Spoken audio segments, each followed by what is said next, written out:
If you have an interest in horses and love learning more about horses, the horse industry, teaching, or even managing your own horse business, then you're in the right place. We would love you to join us on our mission, which is to improve the lives of horses around the world through the education of riders, handlers, and trainers. So get comfortable, listen in, and enjoy.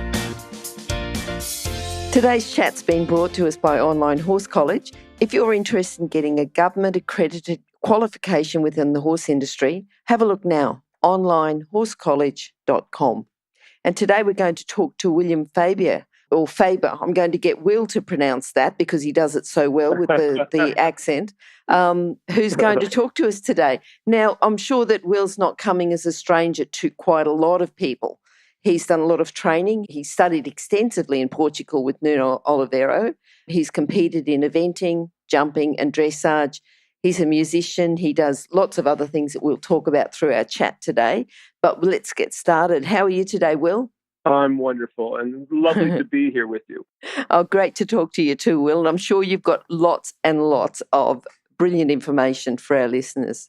We'll try. Yeah, I'm sure. Before we even get started, what about a favourite quote, just so they can get to know you? Well, one of my favorites is by Bill Steinkraus, the great American jumper rider, who said, if you can't get the horse to like it, it's never going to be very good, talking about the training. And I think that's one of my favorite ones because it really comes down to that. I mean, the horse has to actually like it. And I'm amazed how many people in the world today, it seems like the whole riding world has moved in this direction towards this adversarial approach to the animal. It's us against the animal, and we must make it do this thing, that we want it to do. And we can only do that by, enforcing, this behavior that if you do not do what I do, I will, do whatever I will do to you, beat you, or whatever the case may be until you do. And sadly, that has become so pervasive in what we see. And it's such a misery. I go and I watch people today riding horses at horse shows or here or there, even, riding down the trail. And they're out of balance. The horse is out of balance. They're hanging on the horse's mouth. People are being taught to actually pull against the horse's mouth while they're riding. Instructors are telling people to hold 10 pounds against the horse's, in your hands when you're riding. And, that should be a no-brainer to anybody to understand that if you are pulling with 10 pounds in your hands, that the horse couldn't possibly be comfortable having, a combined 20 pounds of pressure against its gums while you're trying to ask it to do something, right?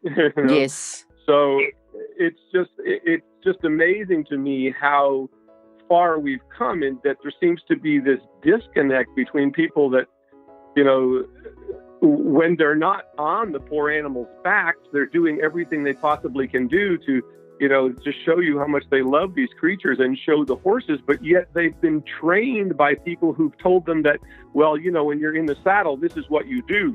They have to be made to do what you're going to do.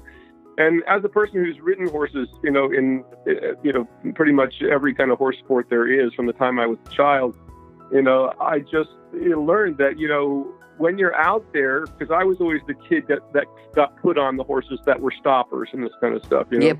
And how I in my early career, because I was the kid you could put on. I have really long legs, and I could wrap them around the horse, and I've been doing it since I was a child.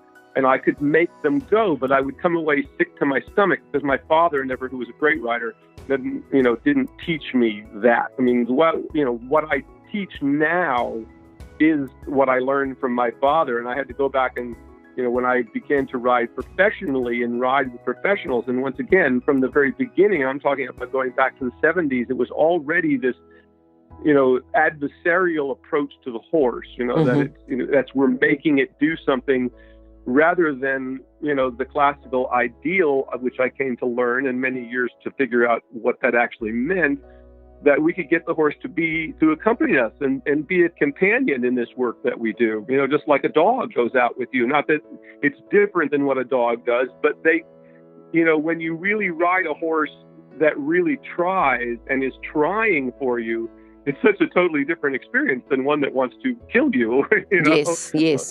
That you're barely making the ride go, or you're thankful that you get by at the end of the day. Like, you, boy, I went through that ride. What about the next one? Well, and as I said, I've been in this business long enough to know that if you ride that way long enough, I'm pretty old at this point, and I don't have many of my contemporaries left because, quite frankly, many of them either got destroyed, by bad riding or accidents or whatever the case may be. Because if you keep riding in a bad, it's like the person who puts the bullet to their head, the gun, and pulls the trigger, with one shot in it, Russian roulette or whatever they call it. That's what you're doing. Like when you ride out, I quit fox hunting because I got tired of waiting for the ambulances to pick the people up, because we started getting all these people in the hunt field who had been trained as what we call in America, show ring hunters. And they thought because they could go around, on a flat jumper, around a bunch of 3-foot fences, that they could ride cross country, and ride the hounds. And, they would come out on these horses. And I can't tell you how many once again, I stopped doing it because I got tired of waiting for the ambulances. I'm just thinking, because you said your father taught a lot of the principles you use now. I was thinking it came from Nuno Oliveira. But tell us about how you got started with the trip over there. What made you go over there, and how long were you there for? Just tell us a little bit about that trip. Well, the whole thing that drew it was that basically, as I said, the way I ride now was what my father taught me, and all about stretching horses. And that's how we rode. When I was a kid, we had a sale barn. My father had been a trainer on the East Coast, top jumper trainer. He was the trainer for Joe Louis, the boxer, of all people, back in the day. And he went into World War II at 45 years old. And this is one of the biggest things that most people today do not understand, that at the end of World War II, there were almost no horses left in the world. That Europe and Americas, we all of the horses. Halfway through World War II, they closed down Fort Riley Cavalry Depot and butchered 10,000 horses and sent all the meat to the troops, as did, all over Europe. And that's, the story about Patton saved the white horses from being slaughtered for meat, because the world was starving. So, of course, here were all these animals that basically there was no more use for. The automobile made the horse obsolete. So, to a starving population of the world, they were just food on the hoof, if you will. And most people don't realize that we lost all the really great riders, with few exceptions. It was only these few people, the wealthiest people, that were able to keep some stock and that sort of thing, and were the beginnings of when the horse business began to come back. Like on the East Coast of the United States, it all started with those very wealthy people that fox hunted and this sort of things, who started the whole hunter jumper show ring thing, as you will, because that was just something that hunt clubs started doing as a summertime thing, is what led to what we have now. But anyway, that's, people don't realize that we lost all of that knowledge, and we lost all those great horsemen. And many of the places that we came to think about that had great reputations in the past, turned out to be, well, let me back up. But this was what led me to travel around the world. As I said, I rode for a lot of professional trainers. When I went to college and I was the captain of the show jumping team, and people started asking me to show horses for them, and I started riding for a professional trainer. And but as I said, I left every day sick to my stomach. This guy, or woman, actually it was, yelling at me to, rip that horse's, the kind of stuff that you hear in those show ring and those hunter people, that have this abusive attitude. And I actually got off the horse one day and just handed the woman the reins and said, "You ride it," and walked out and never came back.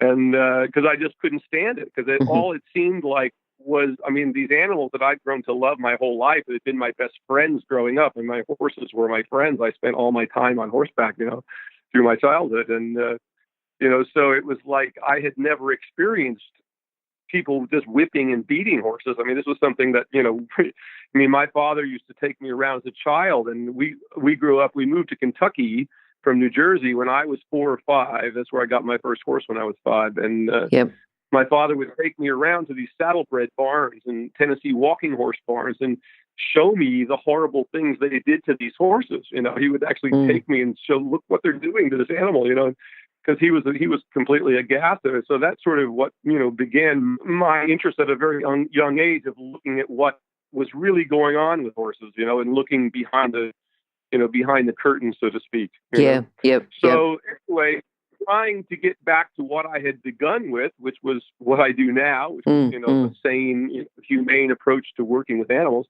And I went on the quest to find out what that was. And I read every book that you could read on the subject. There were no, like today, there's no videotapes, there's no YouTube. There was, you heard about the Spanish riding school, and I saw the old books of the Spanish riding school and read them, of course.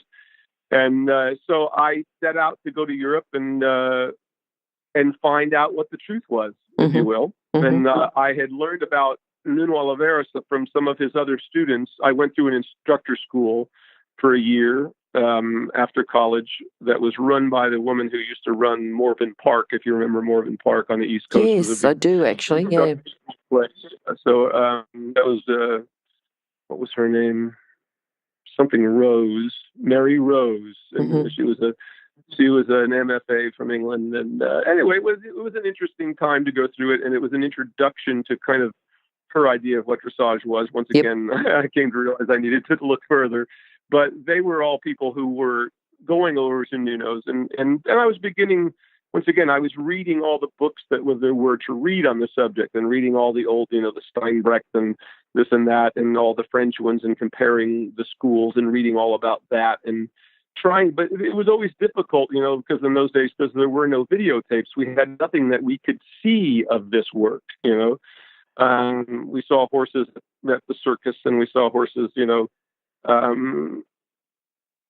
well, once again, what there was here, and there wasn't much of it. And it actually got off to the start in America in a bad way, and with people that were not so good, if you will, that, realized, but they came here because there was a market that they could niche themselves into. And they, quite frankly, many of them weren't very good. And I went through all the ones that there were here in America, and I actually went to a clinic with Nuno at the Potomac Horse Center before I went to Portugal.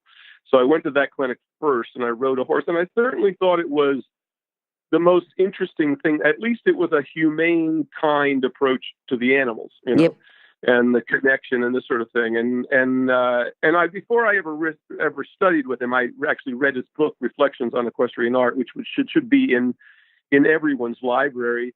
And if any of you can find some of his oldest books that were never actually printed in English, when he was actually really teaching and had the big school, outside of Lisbon and stuff.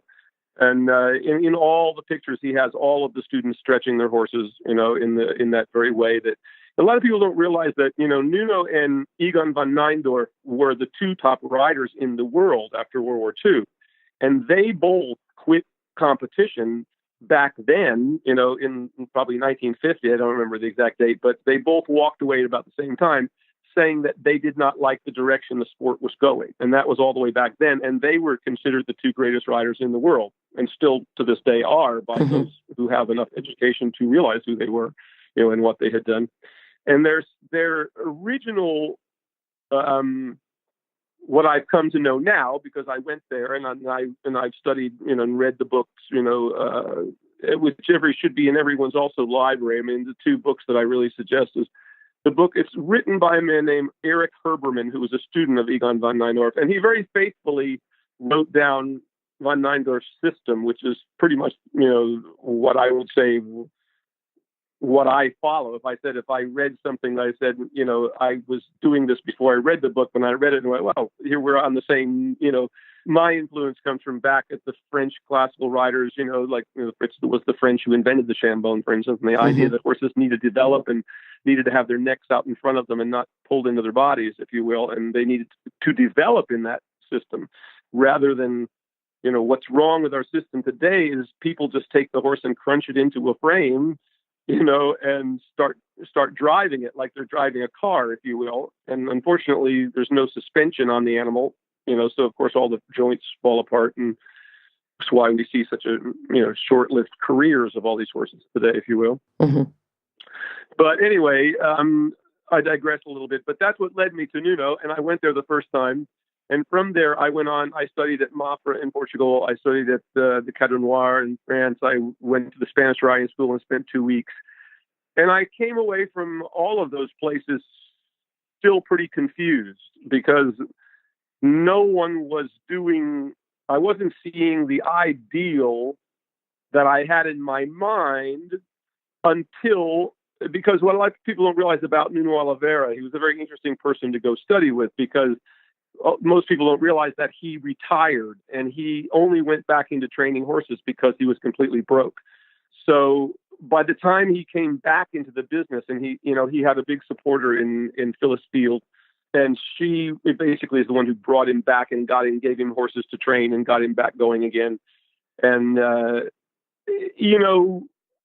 what I try to tell people is it was kind of like studying with Picasso in his last days, Yep. It was well worth it, but it wasn't what the experience would have been 20 years earlier, when he really was interested and he really was still teaching, and, if that makes any sense, like he was but you could see him perk up. So it was worth, like, I can tell you 3 or 4 things, like an instance that made all the difference in the world to my riding. For instance, I was a guy who got 9s and 10s on his position in dressage, and regularly, and, thought I had, the elegant seat, whatever, and Sure.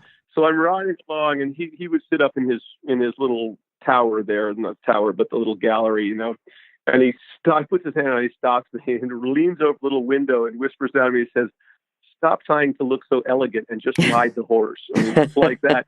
And it just came over me, that it was right. I was so trying to have a perfect position that I was stiffening my body in the process. And I realized that that's the hard, anybody can make themselves stand like a soldier. It's being able to stand like a soldier for 10 hours to where you can relax into your own joints, if you will, and your muscles can hold themselves together that long, and it's kind of that same kind of thing. So, it totally, just that sentence alone was worth all the time I spent going there and all the above. I mean, those few little moments that certain things clicked. Another moment, if you've ever read his book, Reflections on Equestrian Art, there's a picture on the front of it of him doing Levade with the horse named Jabut. And doing Levade on that horse is what crystallized in my mind for me.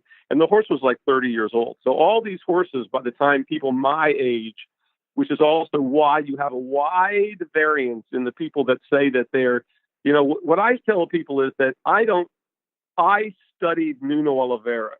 I studied what he did and how he approached what he did. And I studied his entire life and what he did from the beginning of it to the end of it. The lessons were just in terms of what you got these few moments, and it was worth it. Like on this Jabut horse, which now is probably 30 years old.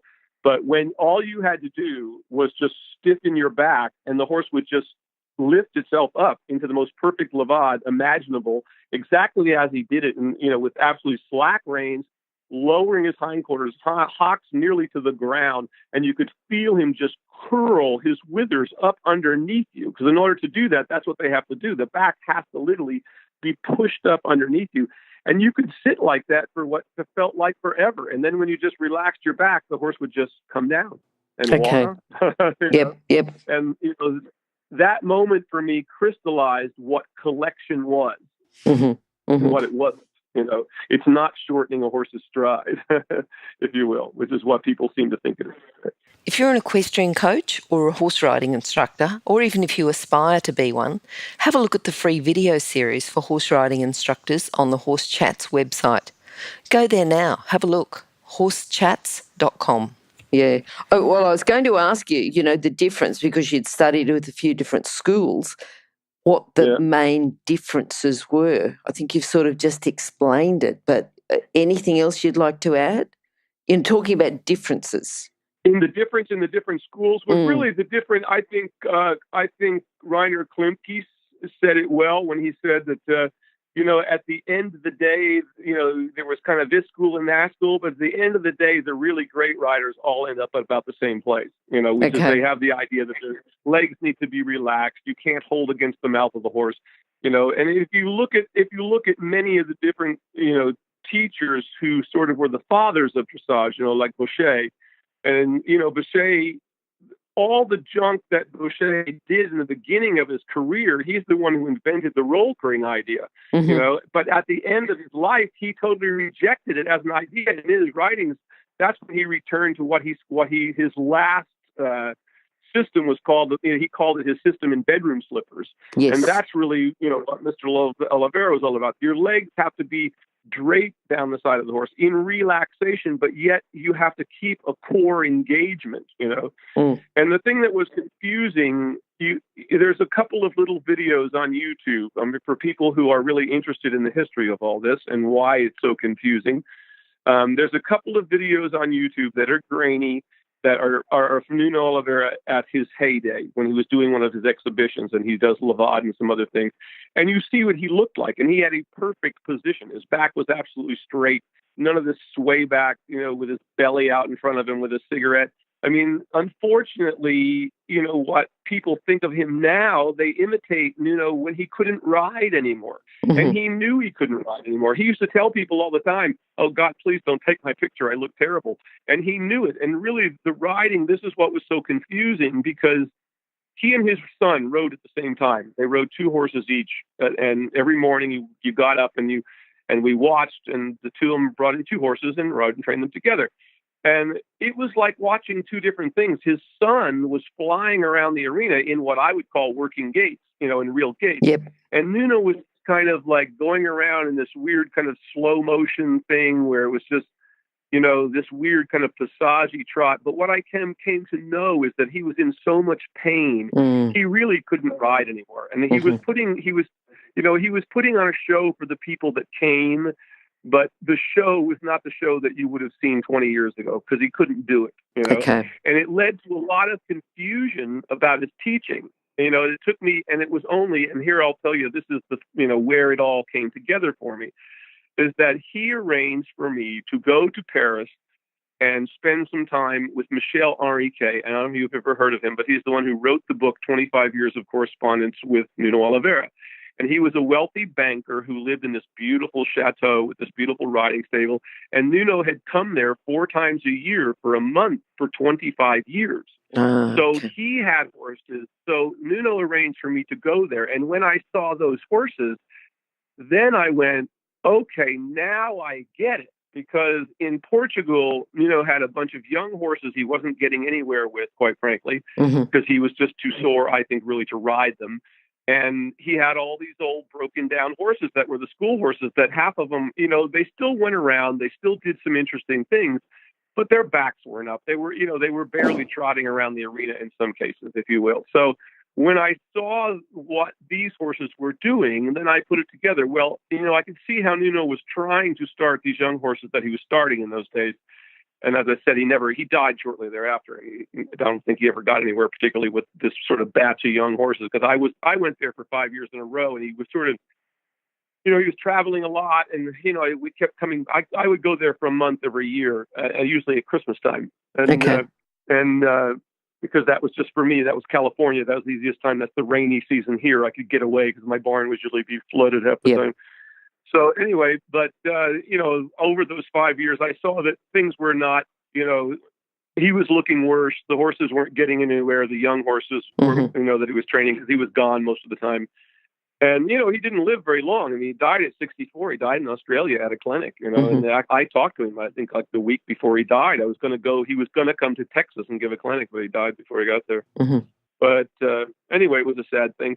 But anyway, understanding that perspective, but seeing those horses in France showed me, okay, well, now I get it. These horses are round. These horses are lowering their hindquarters. These horses are completely relaxed. They're, everything that I had always wanted to see in the training of a horse, which I had read about for years and years and years, including the Spanish riding school was the biggest disappointment I've ever experienced in my life. I mean, going there and thinking having read the books about it, and then I came to find out the real history of it, which I won't go into here, but it's and let's just say that since World War II, it has not been what it once was, and it was disappointing to see, horses. I was there for private sessions, that the public doesn't get to see, because I was there as a rider, and I had to walk away and just say, well, I can't watch any more of this. And anyway, so that's what led me to where we are, and seeing those horses in France of Mr. Henriquet. Everybody, that's an interesting book to read. Once again, 25 years of correspondence with Nuno Oliveira. And he was a very famous French rider. He only died just only a few years ago. He lived to be nearly 100, I believe. Okay. I'm just thinking, if you were looking at young riders today, someone who has got potential, got talent, what are you in particularly looking at? And at what age would you see it? And outside of the obvious ability to ride, but their character traits, their personality, what sort of things are you looking for? Well, of course, once again, there's our biggest problem with us today is that, living in this children think they get all society that we live in and deserve everything.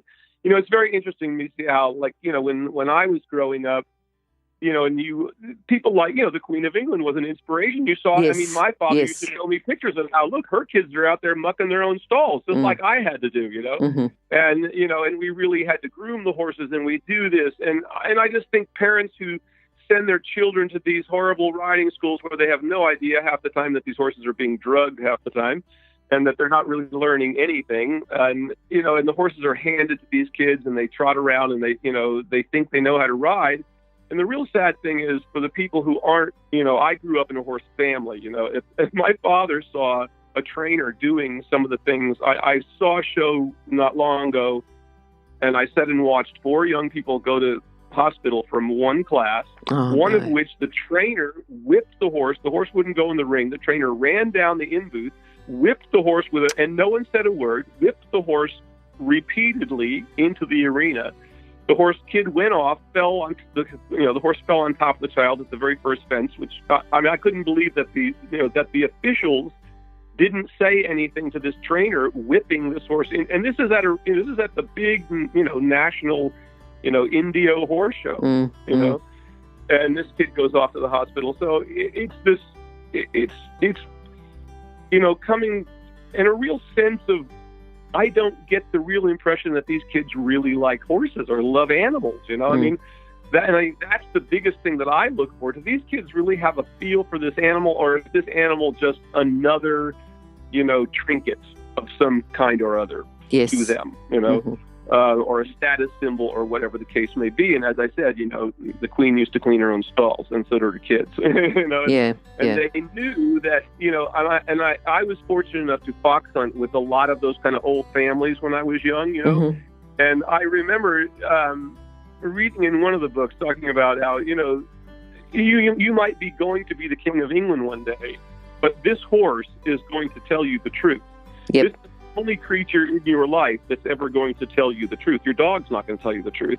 This horse will tell you the truth about yourself, And we used to think, like Winston Churchill, one of my other, great quotes that I love is that, there's nothing, better for the inside of the man than the outside of a horse. That thing of, but we used that, but that is only true if riding is approached with a respect for the animals and a respect for the sport and what it takes to do it.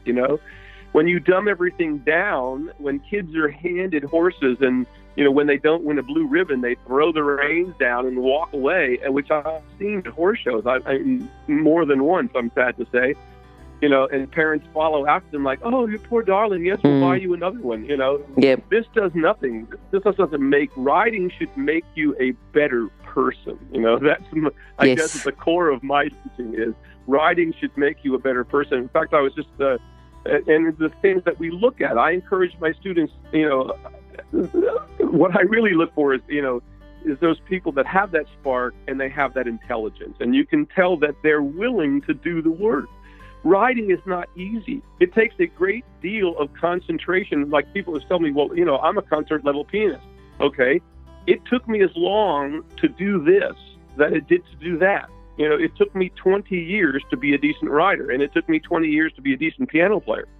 Yep. That's what it takes to get the level that you are really fluent at anything. If you read any books in the past that tell you about what it takes to learn something in your life, to really be a master takes 20 years. Yep.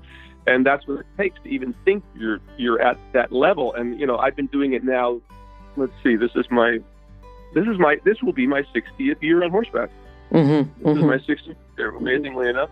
And I'm still learning things about it. I'm still perfecting my technique. My techniques of I've I've trained more horses now. I've trained hundreds of horses, and I've watched. My whatever I teach is based on the fact that I, have been fortunate enough to have been in a lab of horse training my entire life. My farm growing up was my father, when he got back into the business after World War II, which is now in the early 60s, we bought a farm in Kentucky and had a sale barn. So my father would buy, as many people did in those days, when the horses started being available, like the horses with the flying tail that you saw the movie about at Disney and stuff. Everyone was going out to the West and buying up. That's where the first place we had horses again, were these horses that were coming up out in the West.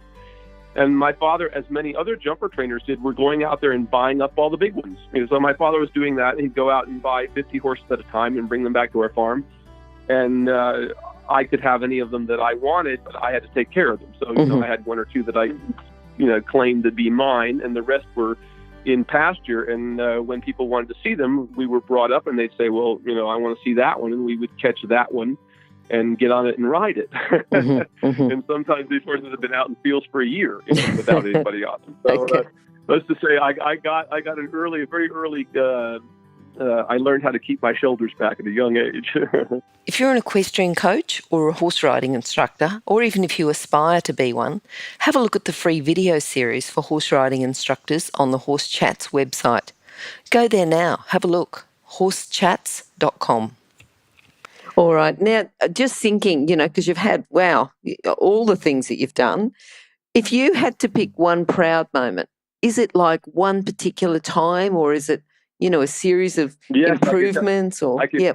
No, I can tell you my favorite moment on horseback that I ever in my entire life, what I would say was the epitome of the greatest ride I ever had, was I was fortunate enough to spend a year in Unionville, Pennsylvania, which is where the Cheshire Foxhounds, and I don't know if you're familiar with them, they still are to this day the best fox hunt in the world. It was an entire county outside of Philadelphia that was bought up by these wealthy families, and with deeds that it would be kept up for fox hunting for 500 years. And I was just there about a month ago, and it's still absolutely beautiful. It's all now in a big trust.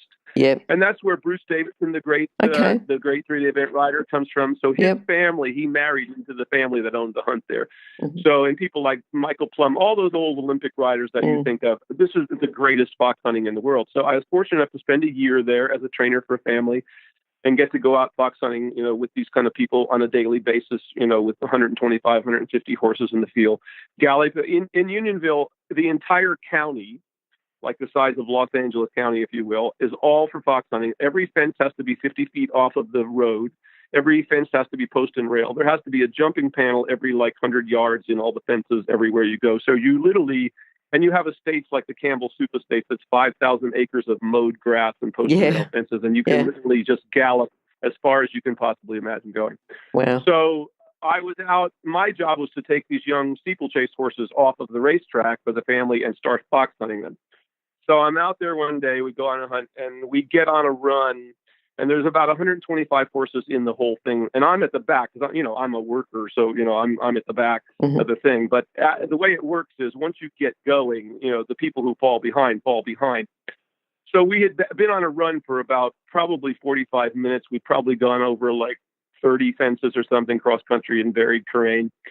And Mrs. Hannum, who was the hunt master at the time, who was the field master at the time and the owner of the hunt, I can see her out ahead of me, and we're the only two people left. And we're galloping across a big green field, and at the edge of the field into the woods, there's a coop, and there's just a big black hole beyond that. And I see she's maybe, 100 feet in front of me, and I see her hit that coop, go over, and just disappear. And I commit to do it, and I take the coop, and it's an 8-foot drop on the other side of it onto a straight. It was like the man from Snowy River. The trail on the other side was straight down for probably 100 yards to the bottom of a washout with a river. Yep. And we both galloped down that hill, and we made it to the bottom, pulled up, and she looked over at me and said, "I say that was something, wasn't it?" And I said, "Yes, it was." And that was the epitome. It took everything I've ever learned about riding and horses to be able to do that. you know, and to walk away from it. And, and we had a lovely chat back. We walked back, hacked back together, and just had a lovely chat with her. She was a wonderful woman who was like 78 years old, still out there fox hunting, and jumping four-railer fences and this kind of stuff. So, those were the kind of people that I wanted to emulate. And what I saw was, in my search for dressage, was that people either understood that horses need to work over their backs or they did not. And unfortunately, dressage moved away from horses working over the back. And now horses they talk about it, but it's rarely happening. Mostly the horses are very hollow, pulled into very shallow frames. They're basically just, they're incredible moving horses, but pulled into very shortened frames that look distorted and lame to me. I mean, none of them have any rhythm. They're throwing their legs all over the place. As I grew up in Tennessee and that sort of thing and seeing all that, it looks much more like Tennessee walking horses to me, what I'm seeing in the Grand Prix dressage ring today, than it looks like dressage. In fact, it doesn't look like dressage to me. It looks like, well, as I say, it looks like a Tennessee walking horse, trying to do a Spanish walk or something, Yep. So understanding that thing, and it was always at the core of training was that, dressage was to make a horse that could do anything, that it wasn't just about trotting around in a little ring as we, all those old photographs that we used to see of, those early days of Louis, whoever, the 14th or whoever, trotting around on some little hollow swayback horse in a little arena that was 15 meters by 30 meters.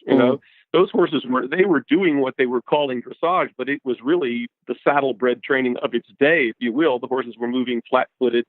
Even if they got them to piaffe and prance up and down, they did it in a flat-footed way, much as what we see today. A lot of people don't understand about dressage that it wasn't until the cross-country people and the great cross-country riders of England were the first people that really solidified the idea of horses over their backs. There was a famous rider, Count Aurel, I think the name was. I can't remember exactly how to pronounce that, Aurel. And it was them, it was only like the late 1900s when this idea of the 3-day event horse that dressage should be about not just something that you can do trotting around a little tiny ring on a flat surface, but something that applies to a horse that's galloping cross country. Otherwise, what use is it? It has no value if it has not that. And sadly, we've moved dressage back away from that idea. And if you see like the last Olympic Games, I mean, it's really interesting because the dressage for 3-day event riders used to be terrible. Now the dressage riders of the 3-day eventing are way better riders. And if you watch Michael Jung ride, I mean, his dressage work is way better than anything I saw any of the Grand Prix riders do, in the so-called Grand Prix of today. Because they're flowing over the back, so it's moving and it has rhythm, it has real beauty, So getting back to what we look for in students is that ability to perceive beauty, even, if you will, Because what I try to tell my people all the time, is you should be reading books, you should be, studying art, you should be expanding your mind. That will make you a better rider, and by virtue, riding will make you a better whatever you are, because you will learn to control your emotions. Isn't that what gets in everybody's way? I mean, if you look at what, if people would just really learn how to ride, it would do them a great deal of good, if you will, It's kind of because you have to get yourself out of the way in order to do it. Because if you can't get yourself out of the way, if you will, you're never going to be able to make that kind of subtle connection and make the kind of decisions and react with the speed necessary to do the things that we think of as upper level riding, and whether that's riding cross country or racing or whatever it is, it's the same thing. I don't see any difference. Okay. It's the same thing. The horse must, whether a horse gallops over its back or it gallops hollow. A horse goes around a ring hollow or it goes around the ring over its back. But at the end of the day, what the big difference is, hollow horses win races. Yeah, once in a while. Hollow horses win jumping competitions. A lot of hollow horses win dressage competitions, but at the end of the day, the horses fall apart. So what do I think is a great horseman? I think a great horseman is the one who can keep his horse going for the longest. I look at people like a Marcus Enning, from Germany, who just retired that last Grand Prix horse of his. He'd been showing the horse for 20 years at Grand Prix and retired it sound. Yeah. That to me is horseman. That's horsemanship. Horsemanship is the being able to manage these creatures so that they're not just expendable toys. Mm-hmm. Mm-hmm. Thinking about where we're going, what do you think's the biggest challenge in dressage moving forward? Dressage as a sport, as a competitive sport. Well, there's no reason dressage always was. I mean, it doesn't have to be cheapened to be competitive. We just cheapened it to make more people able to do it.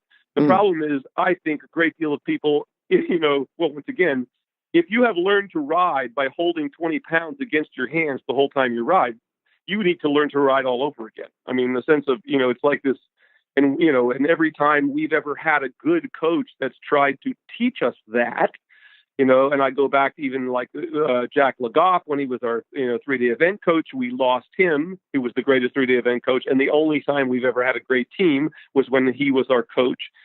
And, and he has some of the people wanted to use draw reins and wanted to go to these modern methods, and he wouldn't let them. And that's why he ended his tenure, because some of the powerful, people in the sport, who are paying the bills, wanted to do it another way.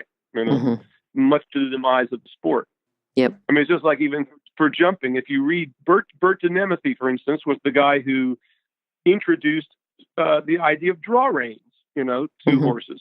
And in his book, but he goes on and on in his book about how you can use draw reins like to stabilize the head and neck and position out, but they should never be put between the horse's legs. They should go from the side forward, kind of like people think of those Vienna reins or something, but they should never be put between the horse's legs. Well, where does everybody put them now?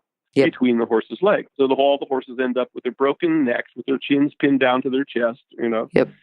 in a frame that actually doesn't allow them to jump, because they can't jump through their backs from that position. They can spring off of their shoulders harder, but, So am I answering your question? Yeah, I think so. It's sort of like we got to end with a solution. It's all right saying, well, there's problems here, but well, that's what I'm trying to do. So the solution is exactly, and maybe that's what you guys are trying to do. It sounds like you have an online thing going. So that's what I have tried to do. Is I've looked at the world. I started to write a book, and I'm very sort of computer literate, and thinking one day, watching how the YouTube thing has evolved. Yep. And I suddenly realized that I could reach many more people, because, of course, people don't read books anymore, much, unfortunately. In fact, all the good horse books are all going out of print. Yep. So anyway, I realized that I could reach more people doing the video thing, and we've grown into, a huge movement. Our thing is now in number 7th in the world on This is Art to Ride. We have 40 associate trainers. That's Art to Ride, arttoride.com, and we have 40 associate trainers around the world. We have clinics. I've been in Russia. I've trained in practically every country in Europe at this point, Australia, and it grows between 100 and 150 new members every day. And I just set out, which I think should be everyone's goal. I set out to create a site where if you didn't know a thing about horses and wanted to learn how to do this right, that you could go there and you could learn everything that you would ever need to know and see people doing it correctly and watch other people go through the same process. Yep. And it's worked beautifully. And that's what people are doing. And there's a site, the Facebook sites where people can join, where if you have a question, my 40 associate trainers around the world answer those questions within minutes that you might put up a question on the site. So I've tried to create a reference point for anyone in the world who wants this information. And if you don't have a dime, it's now available to you. And what about videos? If people are riding, they can take videos of their riding, send you that? Yes. Now, we also have a critique service for a longer thing. Like if you want to send me a half-hour video, there's a critique service on there that you can pay for that service. But once again, if you just want a question, that is a pay service, but the other is completely free. Okay. And just watching every day, people are posting videos of their horses and asking questions. And then all the ones that they send me to critique also go online. So that's one of the things that I once in a while will tell somebody that once again, what they told, what they sent just was, so bad, if you will, that they need to go back and try again before we even think about putting something up. And they always go back and do it and come back and improve it. But that's only been a couple of times that I've done that. But, everyone, because I want everyone to learn from everyone else, and get their egos out of the way. And get also what they think they know out of the way. Because unfortunately, everyone now lives in this world where, and I'll tell you this, I just had someone come to my clinic who had just gone through the USDF judges program, and I've been saying this stuff for years. She went through the program, and at the end of and she said everything that they told her through the program was exactly what I was teaching in the clinic. Mm-hmm. And she said at the end of the program, they literally told the applicants that if they taught like that, if they judged like that, they'd never be hired. And this is what's happened in Wow. dressage. Klaus Hall was our coach very briefly, and his thing, if we want to improve the sport, no one has to know who the judges is. That judging has to be from a pool, so the judges will be unafraid. The way it is now today is the wealthy students are choosing the judges. If you give any wealthy client a bad score or any upper level rider who's known a bad score, you will never judge again. It's as simple as that's how it is. And it's basically corrupt, and everybody knows that it's corrupt. And even the USDF knows that it's corrupt.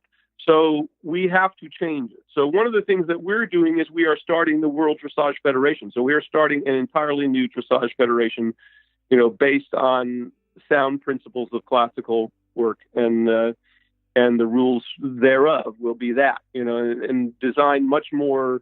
We'll start out with horse shows online. We will have physical horse shows. At physical horse shows, it will be, much more like eventing rules used to be, where Yes. trainers are not allowed, in the sense that, when you come, if you can't ride and warm up your own horse, you have no business being at a horse show. Yep.